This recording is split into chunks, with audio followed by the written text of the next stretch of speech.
2 of me discussion on computer and video gaming addiction. And I don't think I've ever really been addicted to computer and video games, but after my mother died, I certainly got addicted to Facebook. Because I was sort of drowning my sorrows in it. But when my mother was still alive, I was slightly addicted to playing on my Nintendo GameCube. And because she was elderly and infirm, she wanted me to help her out with different jobs around the house, and I said, I'll just finish off this bit here, because I was so determined to get to the next level, and it annoyed her, you see, and she cited this exact young man that we knew, whose wife wouldn't let him have a games console. But it probably seems like this young man I'm talking about, it probably seems like his wife was domineering him, but there was a reason why she was like that with him. But for this one, I'm gonna film a few.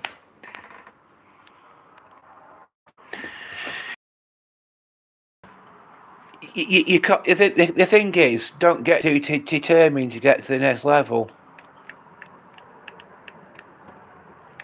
Get me TV controller to work. Get gaming addiction. Watch this one. Video game addiction.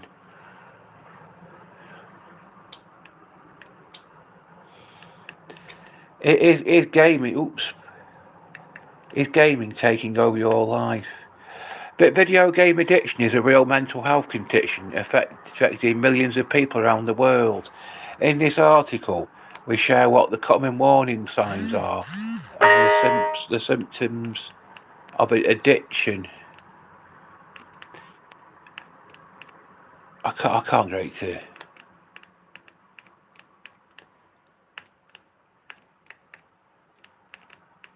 We also share what causes gaming to become a problem and common effects, positive and negative. At the end, you will find various treatment options, which include self-help and peer support options. There's a YouTube video here. Let's get it on.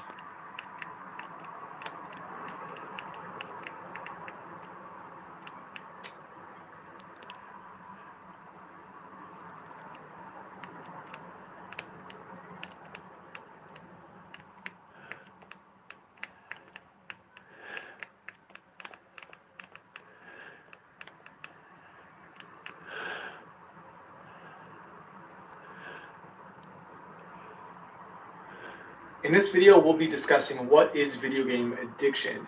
We'll discuss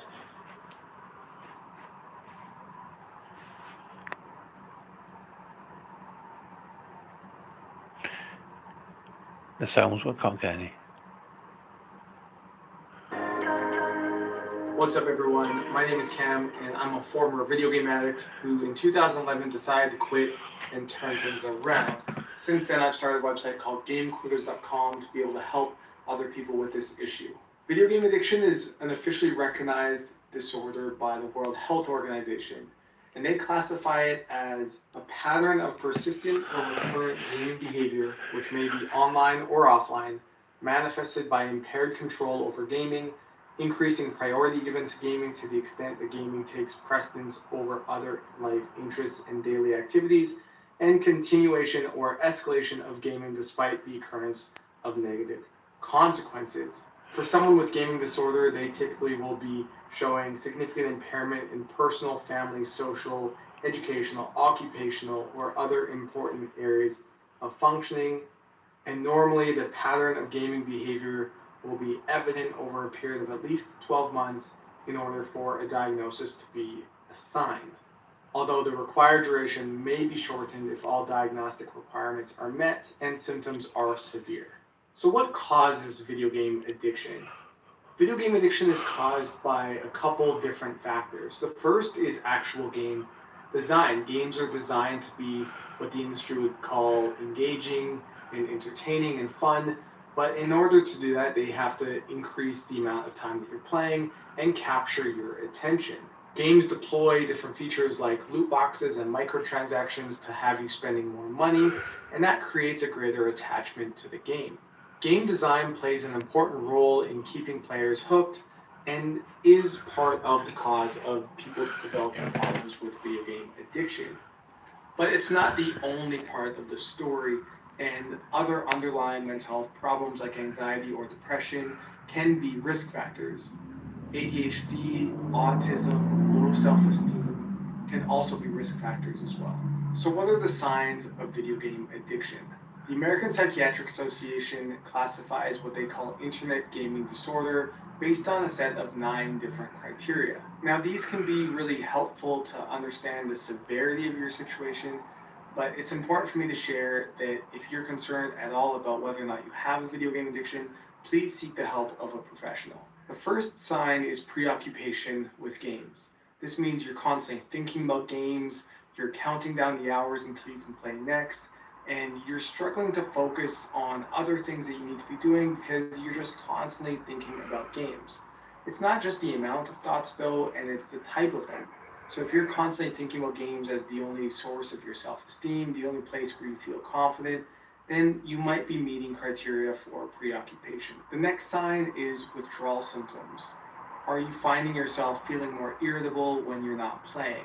Do you feel anxious or depressed? Do you feel sad? Do you experience mood swings?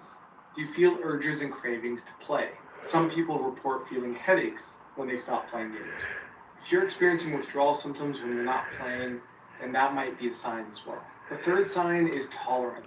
Tolerance means you need to play more and more and more in order to feel the same level of satisfaction that you once did when you were playing. With modern games having a lot of different monetization schemes, tolerance can also mean needing to spend more and more money in games in order to feel the same level of satisfaction that you once did. Unsuccessful attempts to control. If you've tried to stop gaming or you've tried to reduce your time and been unable to, that might be a sign of video game addiction. Loss of interest in other activities, including sports. Often when we're struggling with video game addiction, we no longer have any interest in other activities that maybe we once did. Maybe you stopped going to sports, maybe you no longer have any other hobbies. If you've lost interest in other activities, that may be a sign as well. Have you continued to play despite the occurrence of negative impact? If your life is falling apart and you're continuing to game more and more and more to avoid it, that may be a sign that you're struggling. The difference between a passion for games and what might be an addiction is continuing to play despite the occurrence of negative impact. So if you're continuing to play games, but your life is falling apart around you, yet you're not going and dealing with those things, you're just continuing to play games, then that's something you want to watch out for. Are you lying about how much you're playing? Are you spending money you're not supposed to on in-app purchases? Have you stolen a parent's credit card? If you're being deceptive about your gaming and you're unable to be honest about it, that's a warning sign. Are you playing games to escape or relieve a negative mood? It's common to play games as a source of being able to de-stress, but if you're not going and dealing with your life and you're just continuing to escape in the games, then that might be something you want to watch out for. And finally, if you're playing games despite having jeopardized a school or work opportunity, maybe you've dropped out, maybe you're getting divorced, maybe you've been broken up with, and yet you continue to game, that's also a sign that you want to watch out for. Now, it's important for me to share that just meeting one of these criteria does not mean that you have a video game addiction. It's the combination of multiple different signs that you want to be careful with. And again, if you're concerned at all about whether or not you're struggling, please seek the help of a professional. The American Psychiatric Association would propose that if you meet 5 or more of these signs in a period of the last 12 months, then you might be at risk. If you struggle with a video game addiction, it can have a devastating impact to your life. It can affect your school performance, you can maybe refuse to go to school, or even drop out of college. You can lose your friends, lose face-to-face interactions, feel very socially isolated. You can experience mood changes, irritability, and an increase in anxiety and depression and suicidal thoughts. It can cause sleep deprivation and insomnia, and you can lose a lot of money and time and even struggle to be able to get or keep a job. Now, if you want to evaluate whether or not you have a video game addiction, you can go to gamequiz.com, and on our homepage, we have a test that you can go through and ask these different questions and evaluate the severity of your situation. So what does treatment for video game addiction look like? Research shows that CBT, cognitive behavioral therapy, has been proven to be able to help people reduce the severity of their video game addiction. And there are also a lot of professionals and therapists who specialize in this issue. If you go on gamesquiz.com, we have a directory of specialists who are from all over the world who can maybe be able to help you with your situation. There are also some private residential centers and even a public rehab center in the UK through the NHS. The message I want to leave you with is that if you're struggling with a video game addiction, you're not alone, and a lot of help is available. Whether that's through professionals or if you just want to be connected to other peers, you can go on gamequiz.com, and we have a ton of resources for you, including a community forum and links to connect with other professionals. Remember, real life is worth fighting for, and never give up hope. Reach out for help. It saved my life and has the potential to save yours. So reach out for help. There's no shame in it. That's it for me today, guys. I hope you have a great day, and we'll talk to you soon.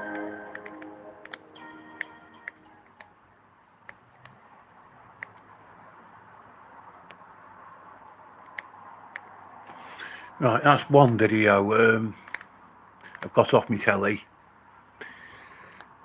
See, I can't always get this telly to work too well in connection with the internet.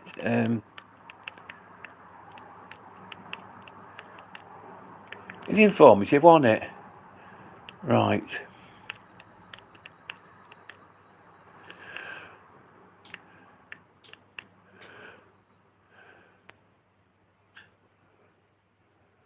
Right.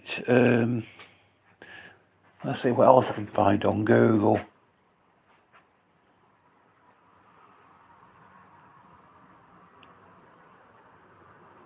Right, Google.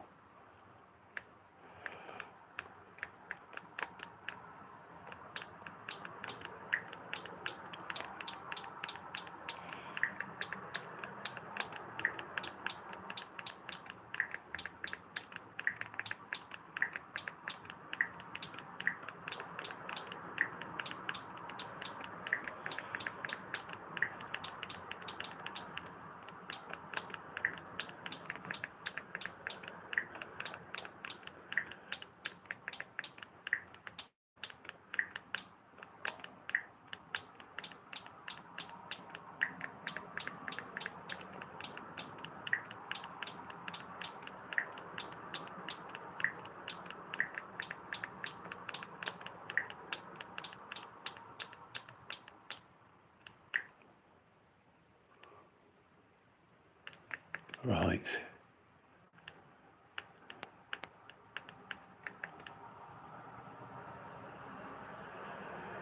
I need the videos.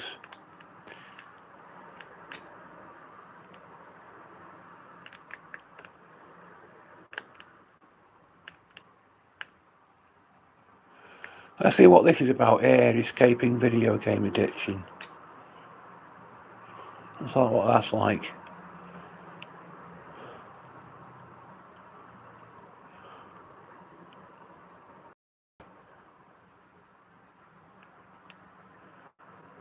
Are you close? Closer than we've ever been. Contract agent or? Linus. I can't do this. Let's skip the ads. We don't need to watch the ads, do Original we? series, special ops.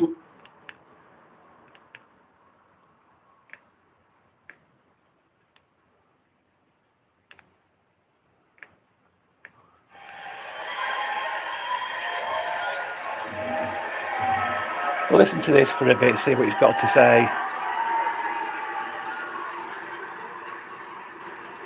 For over 10 years, I was addicted to playing video games.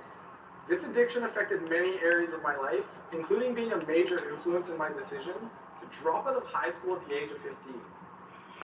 Eventually, my parents got on my case to get a job, so I got one. I say got because I pretended to have a job for months. Every morning at 7 a.m., my dad would drop me off at the restaurant where I was a prep cook. After he drove off, I'd walk across the street and catch the bus back home, sneaking in through my window and going to sleep. I had been up all night playing video games. The truth is, I didn't want to do these things. I just did. The addiction controlled the behavior. 3 years ago, I decided to make a change. I had just moved back home to Calgary, Canada from living on Vancouver Island, and I couldn't get over this feeling of immense disappointment in myself. I moved to Vancouver Island inspired to take on new challenges, only to be left playing video games 16 hours a day for 5 months straight. I felt like a failure, and unfortunately, this was a feeling I knew too well. So I did what anybody would do. I Googled it, and the answers I found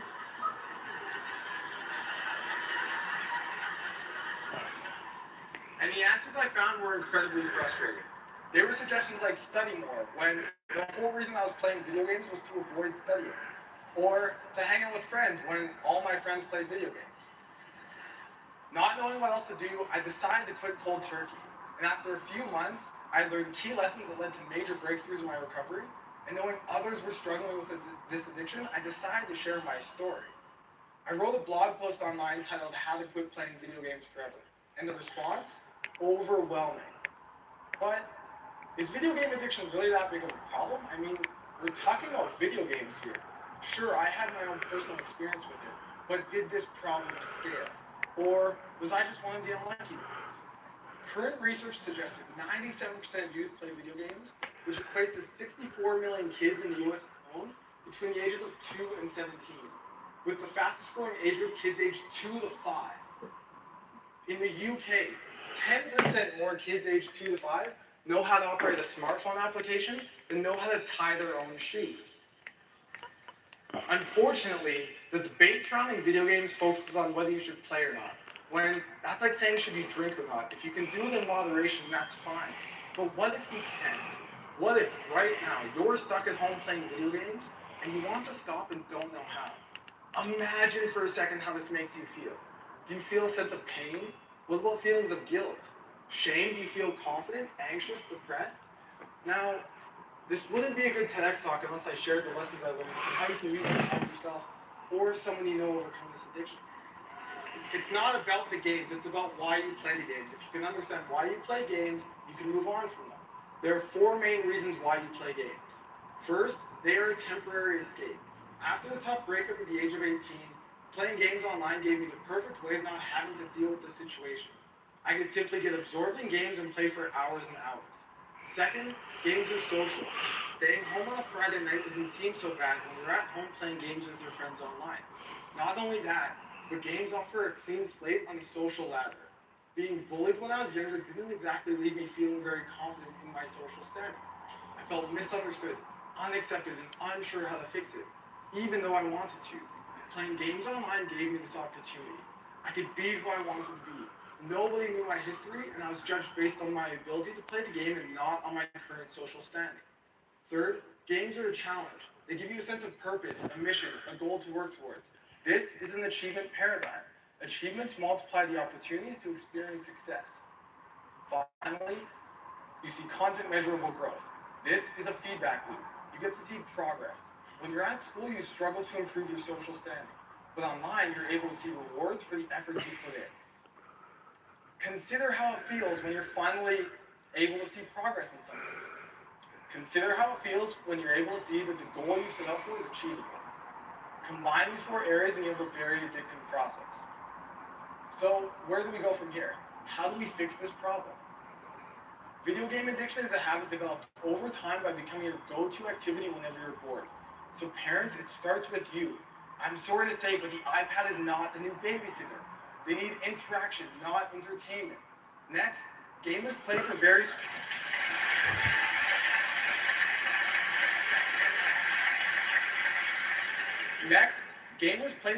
specific reasons. Identify their motivations and help them find these in other activities. Help them with their social skills. The truth is, they struggle to make friends. Lastly, don't punish them for their desire to play these games. Come from a place of compassion and encouragement, not judgment. We're so caught up in asking whether this is a real addiction or not that we've lost sight of what truly matters. How do we help these people stop playing video games? But there is another way. The truth is, this is about the idea of feeling trapped in something you want to move on from. It's about the freedom to live the way you want and on your own terms. And sometimes all you need is permission. Permission to move on from something you want to move on from.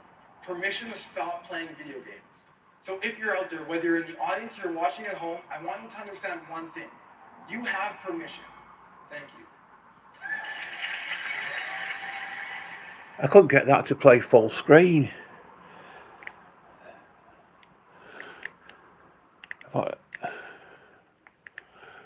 But you can still hear what he was saying, couldn't you? I suppose it's if you're struggling with computer gaming addiction, perhaps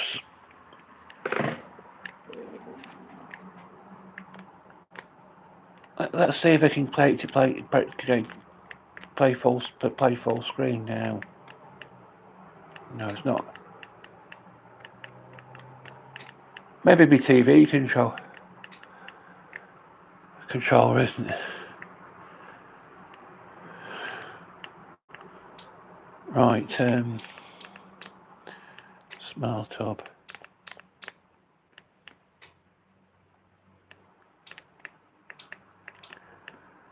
If you're struggling with computer game addiction, this is just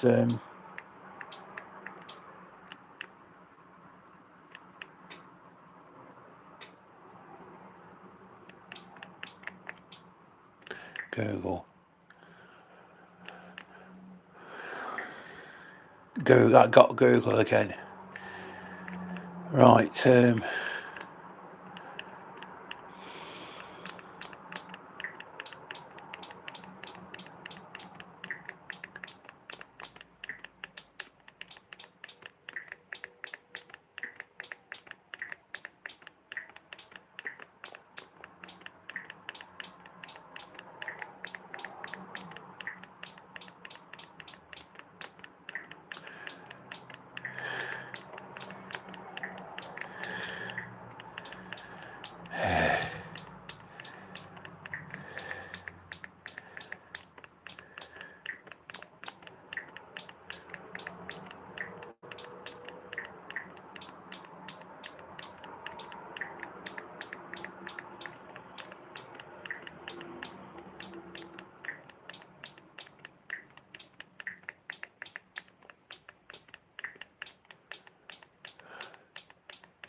Let's watch a video on video game statistics.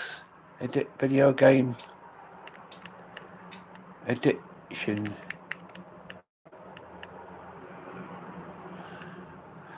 Video game addiction statistics 2003. How many addicted gamers are there? Video game addiction is a growing problem in modern society. While some people are not aware of it, others call video games the new drug. In 2019, the World Health Organization recognized gaming disorder as a mental health condition. It will be officially added to the International Classification of Diseases, ICD-11, in 2022. Unfortunately, video game addiction hasn't always got the attention it deserves, with mental health experts and research funding on other disorders such as gambling and substance abuse. Even though the field of video game addiction research and treatment is not yet fully understood and developed, there are many high-quality papers and studies into video game addiction statistics, demographics and prevalence rates that provide us with valuable insight into the depths of the problem. Let's take a look at the most interesting video game addiction statistics. Here's another YouTube video. Let's watch this to see what's... Here are some key video game addiction statistics. Over 2 billion people play video games worldwide, and the number is likely to surpass 3 billion by 2023. 3 to 4% of gamers are addicted to video games. In a 2000 2021 systematic review and meta-analysis, the global prevalence of gaming disorder was found to be 3.5%. That means there could be as many as 60 million people or more suffering from gaming disorder. Between 0.3% and 1% of the general population have symptoms associated with gaming disorder. 8.5% of youths aged between 8.5% of youths aged between 8 and 18 suffer from gaming disorder. 49% of all American adults that play video games, but only 10% consider themselves gamers. If you take a look at the general video game addiction statistics, you can see that millions of people worldwide suffer from gaming disorders. The conservative estimate of addicted gamers is around 60 million. But how do you know if you or a loved one are addicted to gaming? Is video gaming taking over your life? Take a short quiz and find out. Video game addiction test for gamers. Are you concerned about your gaming? Take our short quiz below, 9 questions, to learn if you meet criteria for problematic use addiction.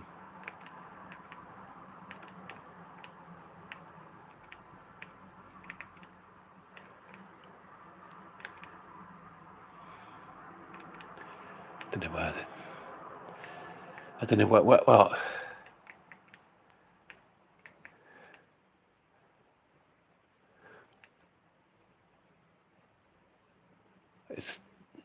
Take our short quiz below, 9 questions. Where are they? Where are the 9 questions? I can't find the 9 questions. Never mind, it's not the end of the world.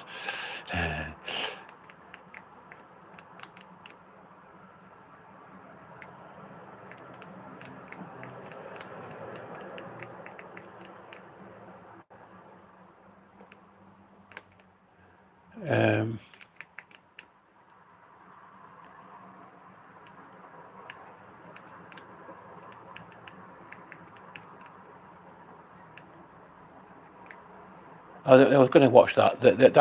Watch that video there.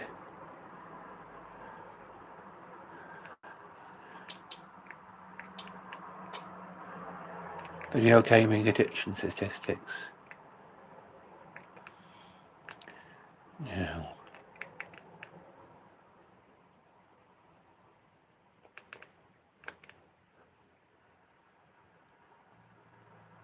We were going to watch that one, weren't we? Let's see what this has got to say.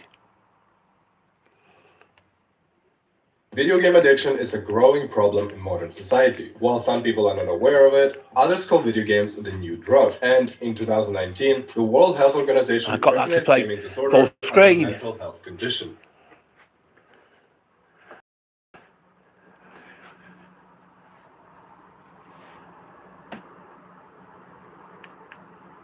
The mental health experts and research funding focus primarily on other disorders, such as gambling and substance abuse. Even though the field of video game addiction research and treatment is not yet fully developed or understood, there are many high-quality papers and studies into video game addiction statistics, demographics, prevalence rates that provide us a very valuable insight into the depth of the problem. And in this video, we're going to do exactly that. We're going to take a look at some of the most interesting video game addiction statistics. If you want to know all about the numbers behind video game addiction, then watch this video.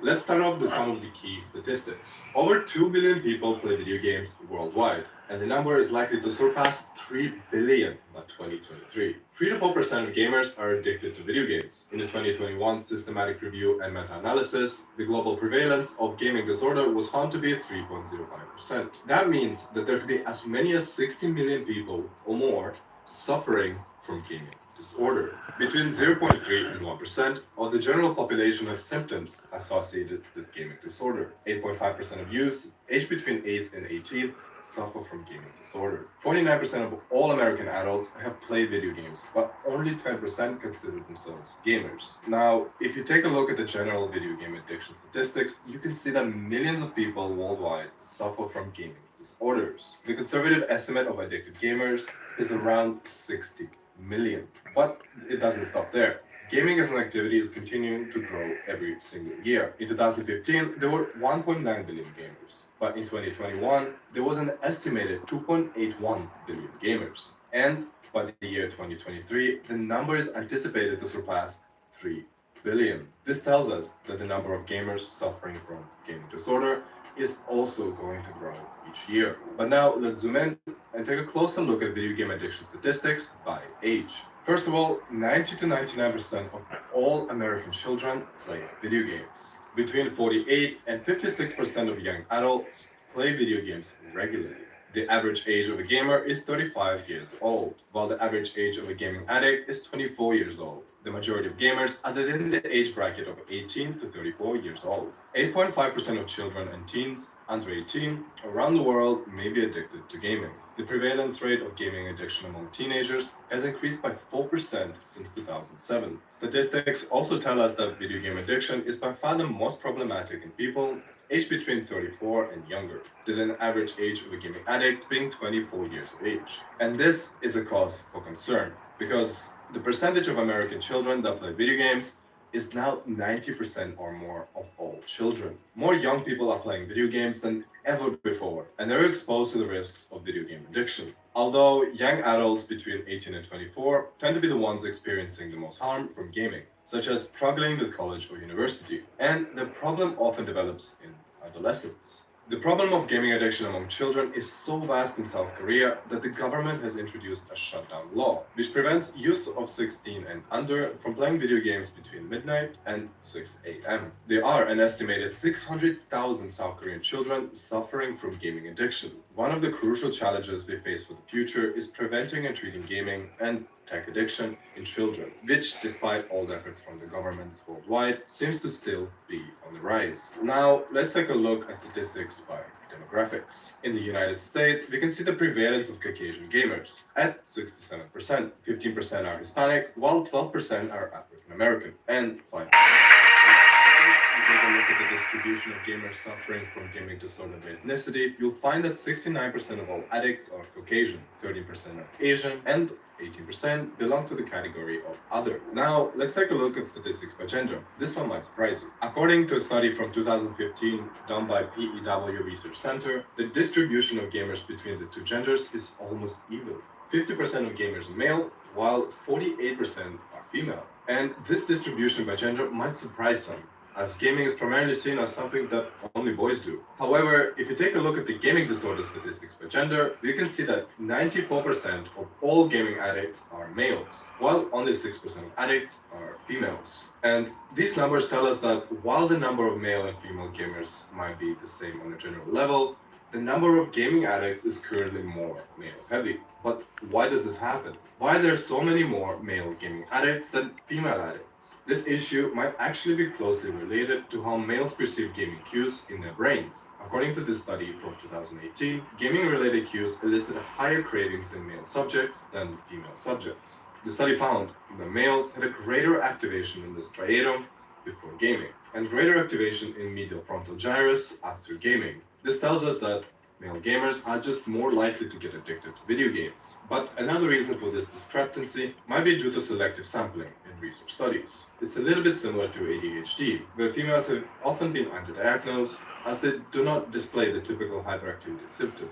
Female gamers may simply be underrepresented in the gaming literature as well. Now, let's take a look at statistics by the geographical location. According to Vladimir Pozniak, a researcher for the World Health Organization who focuses on gaming disorder, geographical location has little to no impact on the individual's likelihood of getting addicted. But still, the number of gaming addicts will vary by country. In less developed countries of Africa, Southeast Asia, and South America, the number of gaming addicts may be lower than in Europe, North America, and parts of Asia, such as Japan, China, and South Korea. And this may simply be due to greater access to technology. However, the less developed countries are quickly catching up, with global smartphone penetration estimated to be 78% higher. With technology continuing to accelerate globally, we may see a boom in gaming addicts in the coming years. Although we don't have a lot of data on gaming disorder and its correlation to location, the bottom line is that gaming addiction is present worldwide. And in developing countries, mobile gaming addiction is likely to be higher than computer or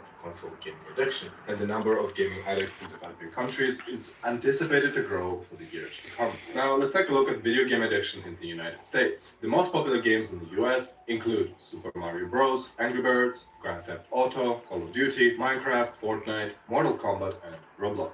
The number of total gamers in the US is still unclear. Some sources say that there are more than 150 million gamers in the United States. Although that source goes back to 2015. A more recent report from 2020 states that there are between 64 and 66% of the general American population that play video games. With an estimated 150 to 231 million active gamers in the United States, and global prevalence of gaming disorder between 1.96 and 3%, we estimate that there are between 3 and 6.5 million disordered gamers in the United States. Now let's take a look at Canada. The video gaming industry continues to grow in Canada, contributing 4.5 billion to Canada's GDP in 2019. The vast majority of Canadians aged between 18 and 34 play video games, including 64% of the entire Canadian population, 23 million Canadians who play video games regularly. In 2015, around 19 million Canadians admitted to playing video games regularly or identified themselves as gamers. That number has grown to around 24 million Canadians in 2020, showing that there are more Canadians that are playing video games each year. However, in CAMH study from 2017, almost 12% of all Ontario University students exhibit signs of video game addiction. So gaming disorder is also on the rise. Video game addiction in Canada is estimated to impact between 470 and 720,000 people, with over 3 million gamers at risk of unhealthy play. Now let's take a look at the UK. In 2020, around 36 million Britons played video games regularly. In terms of percentage of the entire population, that amounts to just slightly less than 50%. 18% of the UK gamers spend 6 hours or longer playing video games daily, and about 30% skip showers to play video games. The most represented age group is gamers between 13 and 35. And the second most represented group is for people aged between 25 and 34. Alarmingly, up to 93% of UK children play video games in some shape or form. FIFA, Fortnite, World of Warcraft, Call of Duty are UK's most addictive games. However, reports indicate that the number of addicted gamers in the UK has tripled because of the pandemic. With 36 million Britons playing video games regularly, they estimate that between 700,000 and 1 million UK gamers struggle with video game addiction. Now let's take a look at Australia. 6 in 10 Australians play video games regularly, which is close to 67% of the entire Australian population. The prevalence of playing games is much higher in the younger population. 98% of all households with children have a device to play video games on, and 9 out of 10 of those households have a child that plays video games regularly. This means that up to 90% of Australian children play video games. For all gamers in Australia, the average playing daily time is 89 minutes, which is higher than the recommended limit of 30 to 60 minutes that are in place for children. Playing time seems to be longer for males, who play video games for 98 minutes daily, while females play on average 77 minutes. A recent study done by the Department of Psychological Medicine in Sydney reveals that up to 10% of all Australian gamers were addicted to video games. The age group that is most likely to be addicted to video games is between 18 to 34. However, Australia has also seen the rise of video game addicts that are under the age of 18. Around 78,000 Australian children are estimated to be addicted to video games. In general population, we estimate that between 328 and 502,000 Australian gamers struggle with gaming addiction, with up to 1,675,000 at risk of developing a gaming problem. Now, let's take a look at the United Arab Emirates. In recent years, the video gaming addiction problem is a growing concern for the UAE authorities. The Department of Health in Abu Dhabi released a statement where it recommended that children's gaming time should be kept under 2 hours daily. This recommendation comes as no surprise, as reports of children spending more than 4 hours a day gaming are cropping up throughout the whole country, which means that stricter measures for controlling video game addiction needs to be put in place. One of the more alarming statistics comes from 2015, where the researchers found that between 56 and 63% of all children in United Arab Emirates spend 3 hours or more daily gaming or doing other activities on their screens. In fact, 50% of all UAE gamers admitted that they have spent more time playing video games because of the pandemic. There's also a sharp increase of at least 15% of new gamers, of which 40% are female. And the vast majority of gamers in the UAE, 70 to 74%, are mobile gamers, while many gamers also play console and PC games. An even more problematic statistic is that up to 91% of all UAE gamers have spent money on in-game purchases within the last 6 months, which shows an alarming correlation between gaming and gambling. We all know about the negative consequences of COVID lockdowns and the mental health of people all over the world. More people spend more time in front of screens, which also includes more people playing video games. And this trend is clearly visible in the UAE. Up to 50% of all people spend more time gaming during the lockdowns, of which the majority of them are mobile and console gamers.